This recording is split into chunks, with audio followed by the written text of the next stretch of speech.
Dans les précédents audios, nous sommes occupés de la question du vainqueur. Et dans notre précédente méditation, nous avons été principalement absorbés par l'un des trois aspects du vainqueur, à savoir l'état qui est à la base de toute la question de vaincre, l'état de justice, qui est par la foi en Jésus-Christ. Si cet état est si important et entraîne tant de choses en vue du renversement de tout le royaume et de son pouvoir et du pouvoir de Satan, le grand dragon rouge d'Apocalypse 12,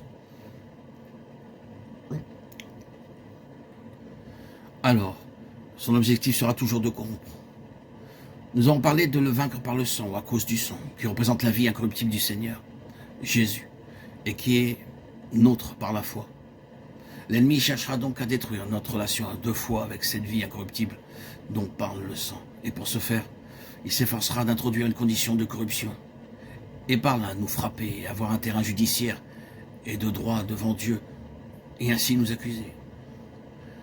Or, nous devons reconnaître une chose qu'il est difficile de comprendre et plus encore d'expliquer, que la parole de Dieu rend parfaitement clair, c'est que Satan a, d'une certaine manière, accès à Dieu en ce qui concerne son peuple. C'est là le sens de la parole de l'Apocalypse 12. Et remarquez, elle a une étroite relation avec le vainqueur, qui les accuse devant notre Dieu jour et nuit.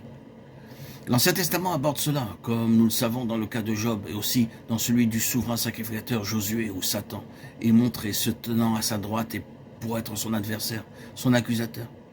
Il y a d'autres allusions semblables ici, juste à la fin, dans Apocalypse 12, où le point culminant des choses est en passe d'être atteint. Satan est appelé l'accusateur des frères, celui qui les accuse jour et nuit.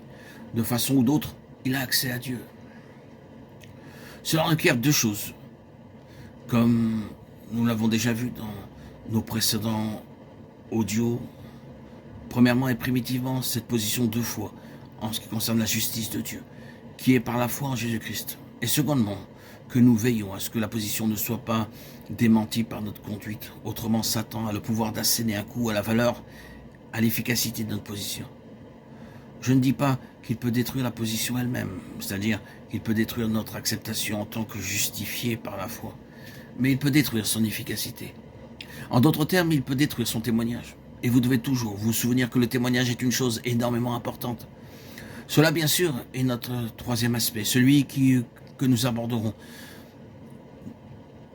Ainsi, nous avons premièrement un état, puis une position, et puis un témoignage. Satan en veut au témoignage. Le témoignage vient de la position, et la position de l'état. Or, Satan en veut en premier lieu à l'état, et donc son objectif est de corrompre. Ainsi, vous trouvez dans le cas de chacune des églises des premiers chapitres de l'Apocalypse que l'expression « à celui qui vaincra » est celle qui est prononcée en relation avec cette activité particulière de Satan, corrompre. Si vous avez quelques doutes à ce sujet, regardez et voyez par vous-même. Tu as pourtant ceci, c'est que tu hais les œuvres des Nicolaïtes, œuvres que je hais aussi, Apocalypse 2:6. Voici le désir de Satan. Introduire quelque chose haï de Dieu. Son objectif est de corrompre en introduisant quelque chose que Dieu est.